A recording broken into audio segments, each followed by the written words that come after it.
पाक ने उस चील को देखा, जलाल में 2 टुकड़े होकर नीचे गिर गई, मर गई। गौसुल आजम ने बाद में चील को जिंदा किया, उठ जा, और कहा मेरा नाम अब्दुल कादिर है, मैं जब तकरीर करता हूं तो उस वक्त इधर से अगर उड़े तो आवाज मत करना, इस बार जिंदा कर रहा हूं, अगली बार जिंदा नहीं करूंगा। ये कमाल अगर मुझे खुदा न खास्ता हासिल हो गया होता, सही बता रहा हूं, बड़े हालात खराब हो जाते हैं। हाँ, ये मैं तो जिंदा भी नहीं करता। हाँ, दुरूशी पढ़ लीजिए। अल्लाहुम्मा सल्ली अला सय्यिदना मौलाना मुहम्मद व आलिहि। आप इसको थोड़ा सा देखिए, वह ना वो जो गीत तुमने सुना नहीं, मेरी उम्र भर का रियाज था। बिस्मिल्लाह हज़रत, बिस्मिल्लाह। वो जो गीत तुमने सुना नहीं, मेरी उम्र भर का रियाज था। मेरे दर्द की थी वो दास्तां जिसे तुम हंसी में उड़ा गए। कुछ ऐसी बातें होती हैं कि पूरी जिंदगी उस पर लगी होती है, माशाअल्लाह, पूरा दर्द लगा होता है। मगर मैं ये सोच के तकरीर फिर से कंटिन्यू करता हूं कि अहबाब जमा है मीर, कुछ हाले दिल कह ले, फिर इल्तिफाते दिले दोस्तां रहे न रहे, फिर ये महफिल क्या पता कब लगे, कब ये अंजुमन सजे। तो इस वजह से हुजूर की बातें कर रहा हूं मैं। किसकी बातें कर रहा हूं बोलो? ये अब ये 5 मिनट ये इसमें से इजाफा हो गया बात का।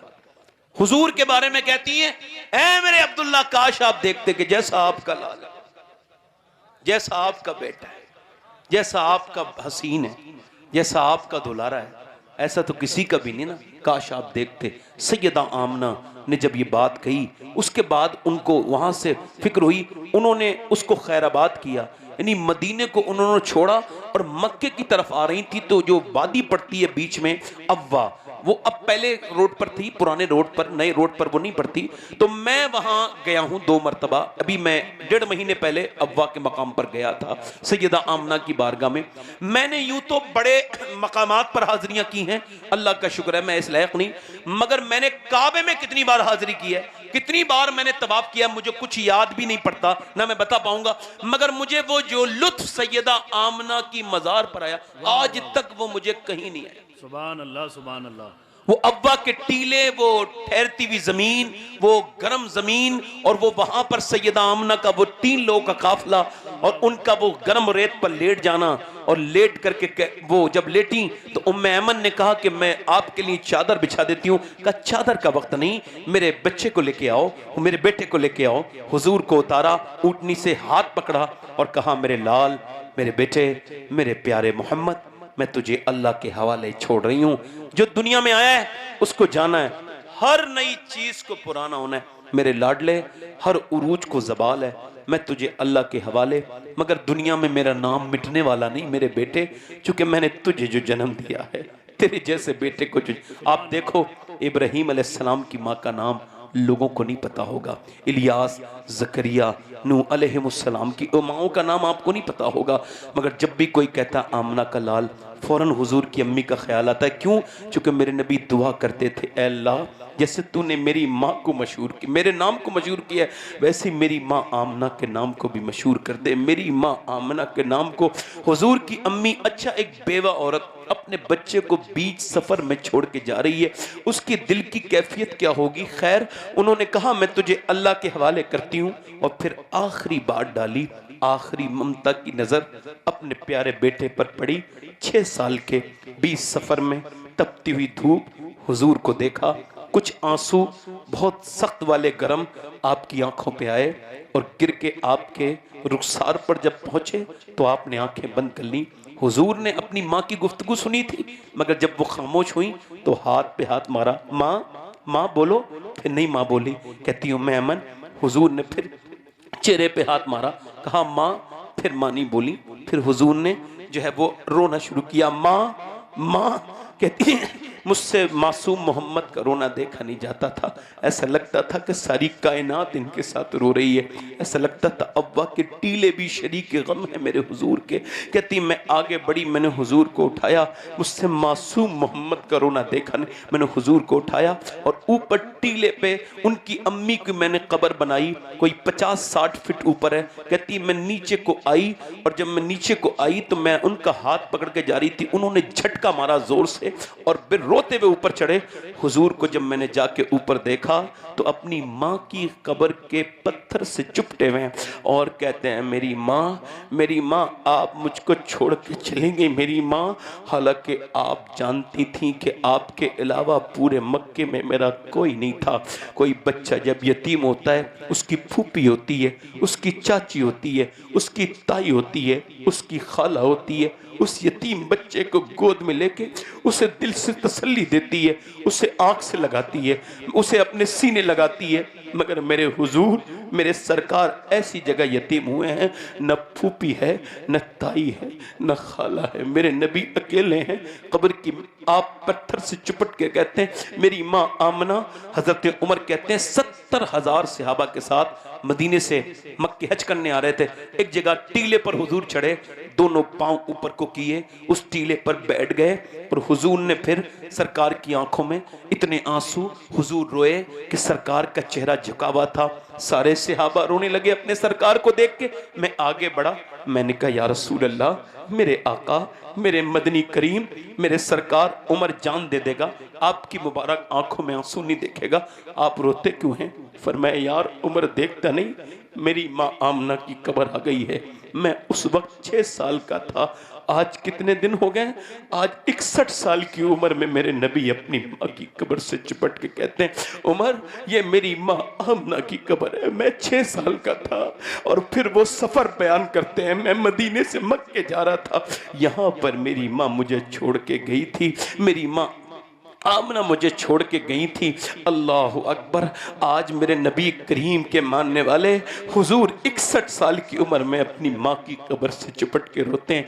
एक हाजी साहब की मेरे पास फोन आया कि इन्हें समझाइए, ये दादी के मरने के बाद अब तो ये खुद बूढ़े हैं तो बहुत रोते हैं। मैंने उन्हें फोन किया, क्यों रो रहे हो आप? कहने लगे सैयद साहब सब हैं, मुझे दादा चाचा ताया कहने वाले, मामू कहने वाले हैं, मगर वो जो रोज आवाज दे के कहती थी मेरे लाल, मेरे बेटे खाना खाया तूने, वो चली गई, अब घर सूना लगता है। पहले ऐसा लगता था कि अब अम्मा है, अब अम्मा के बगैर घर सूना लगता है। ये जो बूढ़ी है ये चली गई तो फिर कुछ नहीं बचेगा, जिंदगी की बारें खत्म हो जाएंगी, फिर कुछ नहीं बचेगा, फिर अफसोस के अलावा कुछ नहीं बचने वाला मेरे दोस्त। फिर अफसोस करेगा मेरे भाई, फिर क्या फायदा होगा? हजरते मालिक बिन दीनार कहते हैं मैं हज करने गया, हज करके मैंने अपना सर मुड़ाया, हज पूरा किया, जानवर कटवाया और मैं सोया। सोच रहा था सोने से पहले किसका हज कबूल हुआ, क्या पता किसका। कहते हैं मैं सोया तो मुझे अचानक ख्वाब में हातिफ गैब से आवाज आई, अल्लाह ने सबके हज कबूल किए हैं मगर मोहम्मद बिन हारून का हज अल्लाह ने कबूल नहीं किया। कहते मैं बल्खी, तो मैं बलख के उस हारून बल्खी को ढूंढने लगा। बलख के लोग जिधर ठहरे थे, चूंकि वो ऐसी तरतीब से ठहरते हैं, ये इंडिया के, ये फला जगह के, ये ईरान के, ये तुरान के, कहा बल्खी की तरह और पहाड़ की बस्त में है, उधर है। और मैं गया तो एक आदमी नमाज पढ़ रहा था, मैंने पूछा हारून बल्खी को जानते हैं? कह लगे मोहम्मद बिन हारून बल्खी। कह लगे सबसे नेक इंसान है, बहुत शरीफ है, वो देखो नमाज पढ़ रहा है, नमाज ही पढ़ता रहता है, सारा कुछ अल्लाह के नाम पे दे चुका है। मैं उसके करीब गया, उसका चेहरा लगता था नेक था, उसने सलाम फेरा और सलाम फेरते ही मुझसे कहा अस्सलाम वालेकुम मालिक बिन दीनार। मैंने कहा आप मुझे जानते हैं, मेरा नाम भी जानते हैं? कह लगा मैं तो ये भी जानता हूं कि आप क्यों आए हो। कहा क्यों आए हो? कहा ये बताने आए हो कि मेरा हज कबूल नहीं हुआ। कहा क्यों? कहा मुझे तो 24 साल से हो रहा है, मैं हज करने आता हूँ, एहराम बांध के काबे में जाता हूँ। अब लोग उमरा करने नहीं जाते, उमरा थोड़ा सस्ता हो गया, मगर वहां का अजमत सस्ती नहीं हुई मेरे दोस्त। ऐसे काबा देखने मिल रहा है तो वहां जाके ले, वो कहता मैं हरम में जाता हूँ, काबे को देख के रोता हूँ, अपने गुनाह याद करता हूँ। कहते खूब हिचकियों से रोता हूँ। और अब क्या करते हैं, तस्वीरें बनाते हैं। माज़अल्लाह, बर्बाद हो ऐसे लोग, बेशरम बेगैरत। मक्के को उन्होंने तफरीगा बना लिया, काबे में उन्हें मोबाइल याद रहता है। मैं तकरीबन काबे शरीफ में मैं बहुत बार गया हूँ, मतलब हर साल में, एक साल में 2 बार भी चला जाता हूँ, मगर मैं कसम खा सकता हूँ कि मैंने आज तक कोई जायज तस्वीर भी नहीं निकाली। मैं मोबाइल रखते ही नहीं वहां पे, वो मोबाइल रखने की जगह है। हाँ तो गुना लेके जाओ और रो उसके सामने, तस्वीर खींच ली। वो कहता है मैं काबे में जाता हूँ, फिर मैं जाता हूँ और मैं हजर अस्वद को चूमता हूँ, संगे अस्वद को। कहते उसके बाद फिर मैं तवाफ करता हूँ। और तवाफ करता हूँ तो रुकने यमानी पर दुआ, रुकने इराकी पर, रुकने शामी पर, मुल्तज़म पर, मैं हतीम पर दुआ मांगता हूँ। पूरा उम्रा करके, तवाफ पूरा करके मैं फिर मकाम इब्राहीम पर रोता हूँ, मालिक मुझे माफ़ कर दे। फिर सफ़ा मरवा दौड़ता हूँ, फिर उम्रा मुकम्मल करता हूँ, फिर हज का एहराम बांधता हूँ 8 ज़िलहिज्जा को, जाता हूँ मिना में पूरे दिन रहता हूँ। सुबह फजर के बाद चला जाता हूँ अरफात के मैदान, जहां नंगे सिर दुआ मांगना सुन्नत है, वहां दुआ मांगता हूँ। वहां पे एहराम में धूप में चक्कर खा गिर जाता हूँ, दुआ मांगते मांगते तौबा करता हूँ। और शाम हो जाती है तो फिर असर पढ़ के मगरिब इशा मिला के पढ़ता हूँ जाके मुजदलिफा में, पूरी रात मुजदलिफा में रोता हूँ वो बगैर खुले आसमान के नीचे। फिर मैं वहां से मिना जाता हूँ, फिर रमी करने जाता हूँ, जमरात पर कंकरी मारता हूँ। उसके बाद काबे जाता हूँ, काबे का फिर तवाफ करता हूँ, फिर रोता हूँ, फिर सफा मरवा दौड़ता हूँ। फिर उसके बाद मैं जाता हूँ, आता हूँ मिना, फिर जानवर कुर्बान करता हूँ। फिर अपने बाल मुंडवा के नमाज पढ़ रहा होता हूँ कपड़े वपड़े पहन के, तो कोई तेरी तरह अल्लाह का वली आता है और कहते हैं तेरा हज अल्लाह ने कबूल नहीं किया। 24 साल हो गए मुझे, 24वां हज है मेरा। क्यों? कहने लगे मैं अपनी माँ का गुस्ताख हूँ। अल्लाहु अकबर, अल्लाहु अकबर।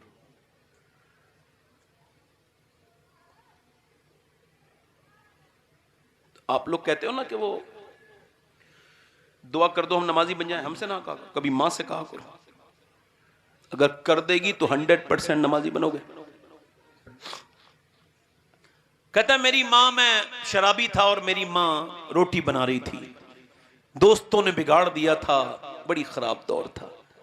कहते मैं गया वहां पर, कहते हैं शराब पीकर अपनी माँ के पास, रमजान का महीना, वो रोटी बना रही थी, तंदूर सामने जल रहा था, आग जल रही थी। मैंने पूछा अम्मी खाना खाना है, मुझको भूख लगी। उसने शर्म नहीं आती, शराब पीता है रमजान में, मेरा दिल दुखाता है जालिम, और फिर रोजे भी नहीं रखता और शराब पी के आया असर के वक्त, शर्म नहीं आई तुझे? कहते हैं अम्मी के अल्फाज मुझे बुरे लगे, मुझे सख्त तैश आया। गुस्से में आके मैंने अपने कमजोर माँ के जन्नाटेदार हाथ एक मारा मुंह पर। वो कमजोर थी, बर्दाश्त न कर पाई, लुढ़क के गिर गई तंदूर में, आग जलती हुए में गिर गई। और जब वो गिरी तो वो जलने लगी, चीख, मैं शराब के नशे में दूध गिर गया, मुझे उठा के लोगों ने बंद कर दिया। वो चीखती रही, मैं सुनता रहा, कब सो गया पता नहीं। जब मेरी आंख खुली तो मेरी बीवी घर से कपड़े निकाल रही थी, पैकिंग कर रही थी। मैंने कहा कहाँ जा रही है? अपने मैके। कहा क्यों? कहा मैं माँ के कातिल के साथ नहीं रह सकती। कहा मेरी माँ मर गई? कहा हाँ मर गई। तुझे 9 महीने पेट में रखने वाली मर गई, मर गई। तुझे गीले में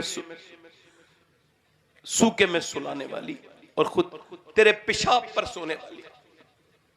डायपर के जमाने नहीं थे मेरे दोस्त, सर्दियों में पेशाब करते थे हम लोग। कौन किसके पेशाब में लेटता है बताओ? बताओ। तुम्हारे पेशाब पर लेटने वाली, तुझे 9 महीने पेट में रखने वाली चली गई। हजरत मालिक बिन दीनार कहते हैं मैंने उसके मुंह पे थप्पड़ मारा, जालिम मां को कत्ल करके हज कर रहा। कहते मैं सो गया, आके हुजूर का दीदार हुआ, फरमाया मालिक तूने डरे हुए को डरा दिया।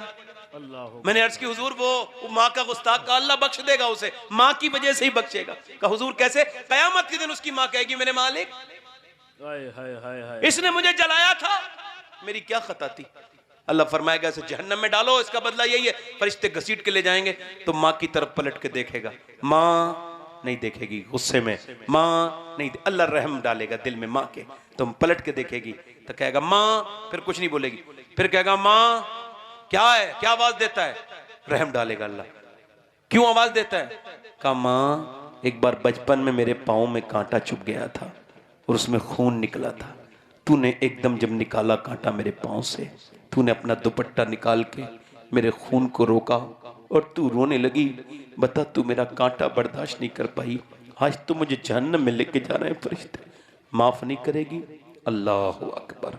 माँ अपने बच्चे को देखेगी और अल्लाह की रहमत से कहेगी मालिक मेरे बेटे को माफ कर दे। अल्लाह फरमाएगा इसे माफ कर रही है, इसने तुझे जलाया था।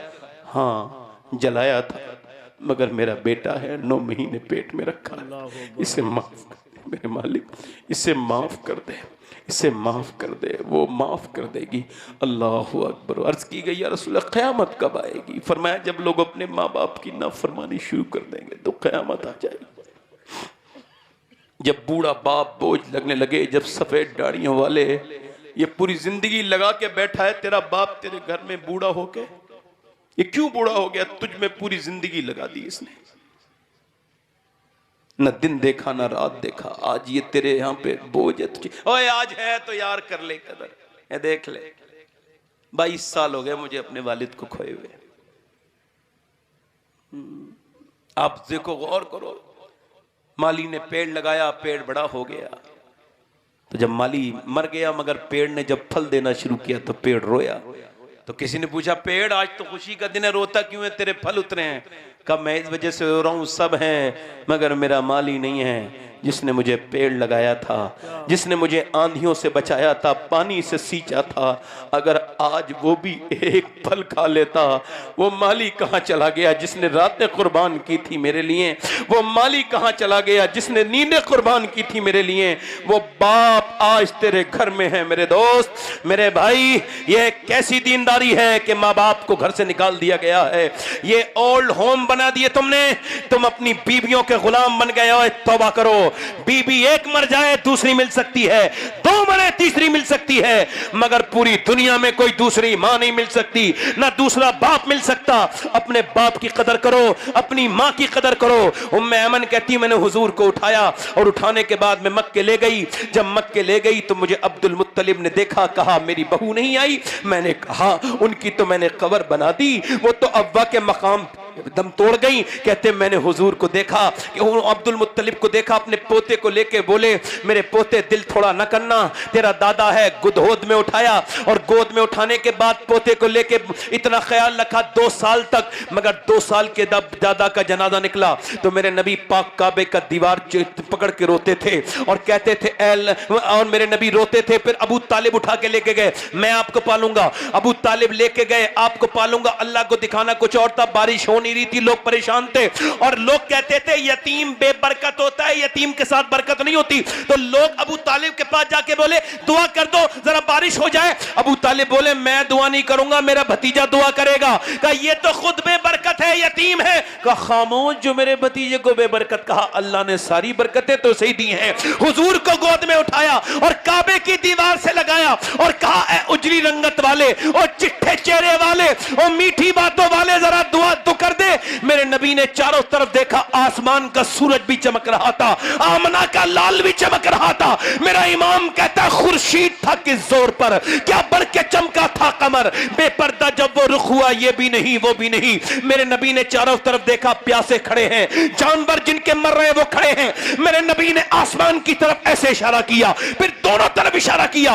बादल दौड़ते हुए गुलामी करने के लिए आ गए। ऐसी घटाएं मक्के में कभी नहीं देखी गई जैसी उस दिन देखी गई। और ऐसी बारिशें हुई, ऐसी बारिशें हुई, ये कुफ्फारे मक्का भीगते जा रहे थे मूसलाधार बारिश में और हुजूर की तरफ मुड़ के देखते जाते थे और कहते जाते थे मोहम्मद यतीम बन के नहीं आए, बल्कि मोहम्मद तो यतीमों का सहारा बन के आए।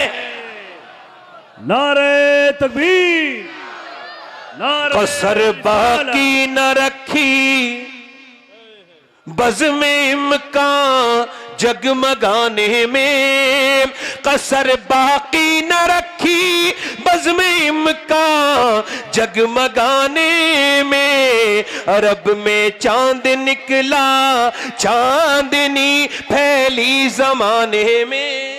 सुभान अल्लाह, सुभान अल्लाह, सुभान अल्लाह। खत्म कर रहा हूं अपनी बात को, अल्लाह आपको सलामत रखे। आखिरी बातें कर लो। अच्छा मुझे भी वक्त पता नहीं चला, 1.25 घंटा हो गया बोलते हुए। मुझे आपको पता चला?